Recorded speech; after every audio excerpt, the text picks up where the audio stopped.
dantza denetik izango ja, hasita agurra San Joan da 8koa, gero Arabako dantza batzuk egingo diteu, eta Nafarroko batzuk bai, Euskal Herri osoko dantzak.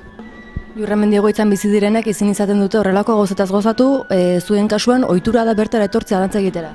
Egia esan Jurramendia etortze gala lehenengo urtea da, baina Uzturre egoitzan lehenengo urtean ingenun emanaldia eta aurten eba indeu otxaien ingenun, eta orduan erabaki genuen Jurramendia bai leku egokia izango zela ume pixik dantza egiteko. Asko etorriko zarete dantza egitera? Umeek izango ja 54 inguru, eta gero begirale laguntzen umeek erropa zaldatu behar du eta begirale laguntzen beste 10 bat izango geha. Zuentzat zer suposatzen du horrelako zentroetara joatea bertan eskaintzeko zuen emanaldia?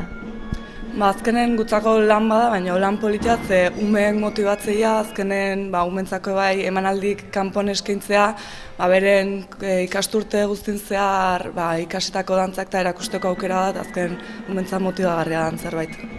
Bai Uzturre eta bai Jurramendin bizi direnentzat, ona izango da, polita izango da, egun honen zai izango dira, entzun dituzu zuek iritziak edo?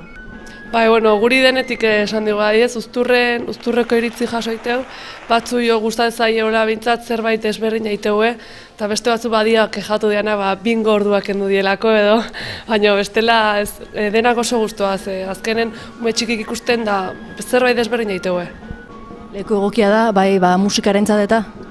Nik uste dut azkenen leku guztietan moldatzea, gu umek eta leku egokia.